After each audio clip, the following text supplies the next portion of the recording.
Assalamualaikum warahmatullahi wabarakatuh. Selamat pagi, apa kabar kalian semuanya? Mudah-mudahan kalian tetap sehat, tetap semangat, dan tetap menjadi anak yang soleh dan solehah. Anak-anakku, marilah kita mulai pelajaran pada pagi hari ini dengan berdoa. Bismillahirrahmanirrahim. Rabbi zidni ilma warzuqni fahma. Amin ya rabbal alamin. Alhamdulillah, anak-anak yang soleh dan solehah, melanjutkan tema pada pertemuan sebelumnya, yakni meneladani kisah Wali Songo. Kali ini kita akan belajar tentang kisah teladan Wali Songo. Anak-anakku yang soleh dan solehah, sebagaimana kita ketahui, Wali Songo adalah 9 orang yang menyebarkan agama Islam di Pulau Jawa. Mereka adalah Sunan Gresik, Sunan Ampel, Sunan Bonang, Sunan Derajat, Sunan Kudus, Sunan Giri, Sunan Kalijaga, Sunan Muria, dan Sunan Gunung Jati. Untuk kali ini kita akan mengenal satu-satu para wali Allah yang berada di Pulau Jawa ini. Sunan Gresik. Sunan Gresik, nama aslinya adalah Maulana Malik Ibrahim, atau akrab dikenal dengan Sunan Gresik, merupakan Wali Songo yang lahir di negeri Campak. Masyarakat Jawa biasa menyebut Sunan Gresik sebagai Asmoro Kondi. Sunan Gresik merupakan Wali Songo yang dapat dikatakan senior, karena Sunan Gresik merupakan orang pertama yang menyebarkan agama Islam di tanah Jawa. Beliau memiliki semangat yang luar biasa dalam mendakwahkan Islam di tanah Jawa. Sunan Gresik juga banyak membela rakyat yang tertindas oleh Raja Majapahit. Ia mengajarkan cara-cara baru dalam bercocok tanam.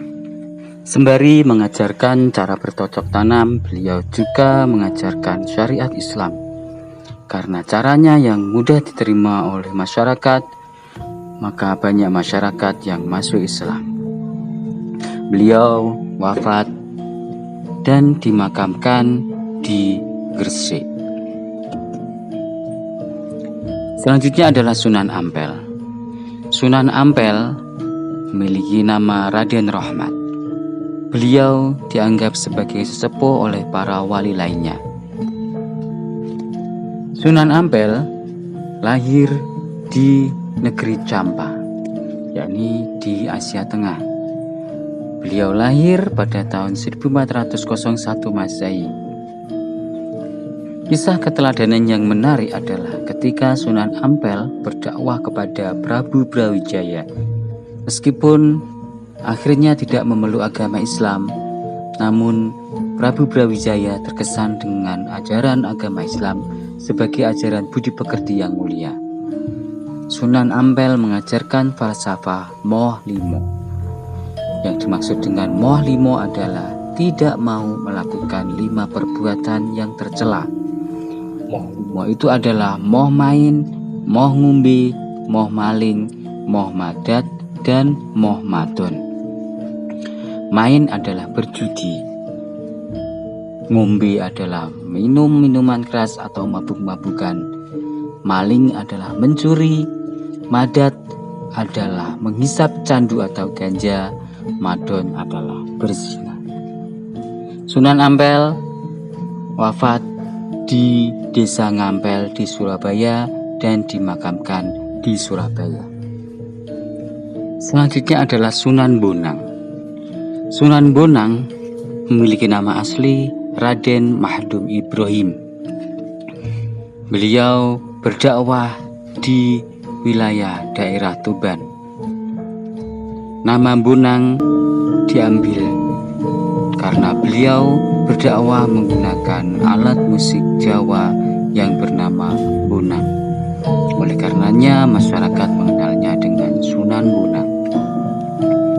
Sunan Bonang sering menggunakan kesenian rakyat untuk menarik simpati mereka. Beliau memasukkan syariat-syariat Islam ke dalam lagu atau tembang yang beliau ciptakan dengan alat lunak tersebut. Salah satu lagu yang terkenal yang beliau ciptakan adalah Suluk Wijil dan tembang Tombo Ati. Beliau wafat dan dimakamkan di kota Tuban. Sunan Derajat. Beliau memiliki nama asli Raden Qasim. Beliau berdakwah di Desa Derajat di wilayah Kabupaten Lamongan. Beliau mengajarkan banyak sekali petuah-petuah yang bijaksana. 4 pokok ajaran Sunan Derajat adalah: 1. Meneono teken marang wong kang wuta, yang artinya berilah tongkat kepada orang yang buta. 2. Meneono mangan marang wong kang luwe, yakni berilah makan kepada orang yang kelaparan. 3. Meneono busono marang wong kang wudo, yang artinya berilah pakaian kepada orang yang telanjang. Dan meneono ngiyup marang wong kang kudanan, yang memiliki arti berilah tempat berteduh kepada orang yang kehujanan. Sunan Derajat menekankan keteladanan dalam hal perilaku yang terpuji, kedermawanan, bekerja keras, dan meningkatkan kemakmuran masyarakat sebagaimana pengamalan agama Islam. Sunan Derajat juga berdakwah melalui kesenian. Beliau menciptakan tembang Mojopat Pangkur. Sunan Derajat wafat dan dimakamkan di Desa Derajat, Kecamatan Paciran, Kabupaten Lamongan. Sunan Kudus. Sunan Kudus memiliki nama asli Raden Ja'far Shadiq. Sunan Kudus memiliki keilmuan dalam agama Islam berupa ilmu fikih, usul fikih, tauhid, hadis, dan logika. Sunan Kudus memiliki peran yang besar dalam pemerintahan Kesultanan Demak. Ia menduduki posisi sebagai panglima perang, penasihat Sultan Demak, dan hakim peradilan negara.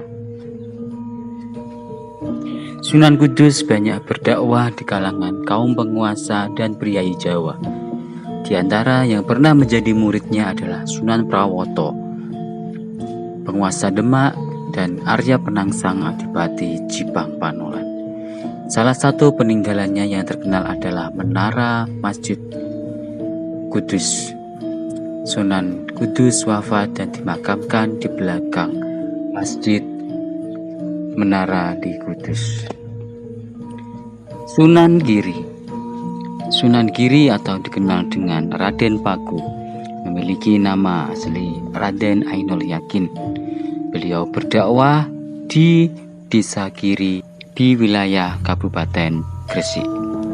Sunan Giri juga sangat berjasa mendakwahkan Islam di Jawa, bahkan sampai ke wilayah timur Indonesia, yakni di wilayah Nusa Tenggara.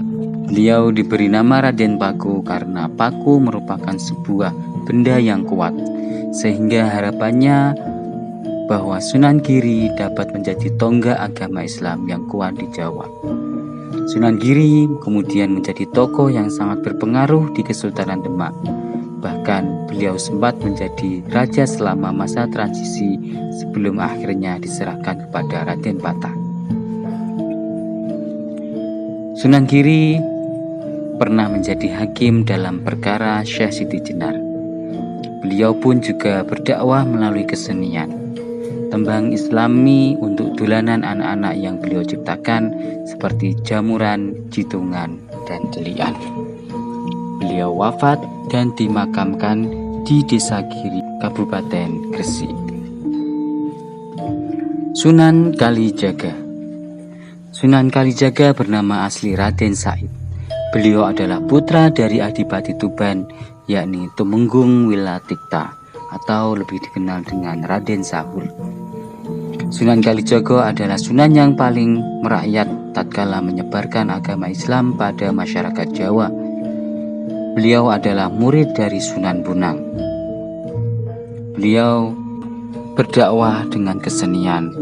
yakni melalui kesenian wayang kulit. Beliau juga menciptakan tembang-tembang suluk seperti ilir-ilir dan gundul-gundul bacot. Beliau juga berjasa besar dalam pembangunan Masjid Demak. Beliau wafat dan dimakamkan di Desa Kadilangu, Kabupaten Demak. Sunan Muria. Sunan Muria memiliki nama asli Raden Umar Said. Beliau adalah putra Sunan Kalijaga. Beliau berdakwah di pegunungan Gunung Muria yang letaknya di sebelah utara Kudus, Jawa Tengah. Sebagaimana ayahnya Sunan Kalijaga, beliau berdakwah dengan cara lembut, juga menggunakan kesenian dan kebudayaan Jawa. Beliau menciptakan tembang Sinom dan Kinanti. Sasaran dakwahnya adalah para pedagang, nelayan, pelaut, dan rakyat jelata. Beliau wafat dan dimakamkan di Gunung Muria, Kabupaten Kudus. Dan yang terakhir adalah Sunan Gunung Jati. Sunan Gunung Jati memiliki nama asli Raden Syarif Hidayatullah. Beliau berjasa mengembangkan Cirebon sebagai pusat dakwah dan pemerintahannya yang kemudian menjadi Kesultanan Cirebon. Anaknya yang bernama Maulana Hasanuddin juga berhasil mengembangkan kekuasaan menyebarkan agama Islam di Banten sehingga kemudian menjadi Kesultanan Banten. Sunan Gunung Jati memberikan keteladanan yang baik dalam bekerja. Ia sering ikut bermusyawarah dengan para wali lainnya di Masjid Demak. Beliau wafat dan dimakamkan di kota Cirebon, Jawa Barat. Nah, demikian anak-anakku sedikit kisah keteladanan para wali songo. Sebenarnya banyak sekali cerita dan kisah para wali songo yang ada di masyarakat kita. Mudah-mudahan kita senantiasa mengikuti apa yang mereka ajarkan dan melanjutkan perjuangan mereka. Baiklah, marilah kita akhiri perjumpaan pada kali ini dengan baca hamdalah. Alhamdulillahirabbil alamin. Akhirul kalam wallahul muwaffiq ila aqwamit thoriq. Wassalamualaikum warahmatullahi wabarakatuh.